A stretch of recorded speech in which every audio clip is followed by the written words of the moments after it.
Basement to big time so quickly it's going to make your head spin, or maybe your head bang. My baby's dancing a little bit, boys.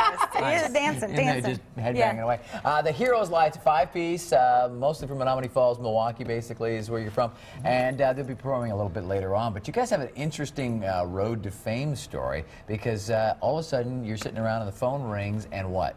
We got friends calling us saying, your song's in wrestling, WWE wrestling, your songs are on ESPN, your song's on all over on different things. So I guess we're pretty popular in the licensing world, which is kind of cool. That is kind of cool. So you've been together for a couple of years, right? Yeah. So tell people how this works. So you've been playing and you've been together, and then that's just kind of out there, your music, right? You got some people that like music, and you get together, you form a band, you start writing some songs, you record them. You don't know ESPN's going to grab it. No, right. Now, did they take it? Do you have an album that you released it on, or how did they get a hold of it?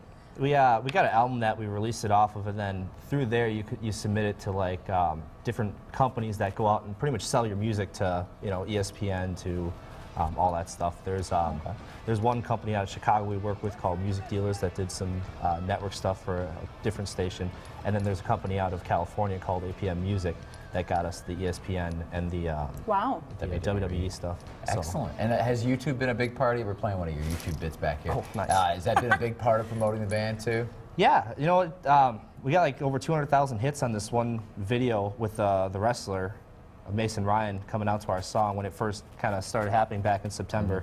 And he's still using the song. He's not on Raw, or he's not on the big networks as much as he was. They rotate it and stuff different. Right. So have you guys are playing a gig coming up right on the 11th? February 11th, yeah, at the Rave. At the Milwaukee. Rave. Has exposure kind of popped since September? Have things changed for you? A little bit. I've noticed a little bit, increased turnout at shows and things like that. So I guess the challenge for you guys now is, how do you take this and run with it? Like, what are your next goals here? Well, you get on Real Milwaukee. There you go. One accomplished. Nailed it. Do that. Aim a little higher. right? Okay. I guess the goal is just keep the ball rolling. When you have momentum. an amount of attention that's on you, in such a big way, you try to keep that ball rolling and turn that into something else, and hopefully, people keep hearing about it. Yeah, awesome. Well, we're going to hear from you guys coming up a little bit later on. You're going to stick around, right, and play. How do you describe your music? Anyone at home that doesn't know? Rock.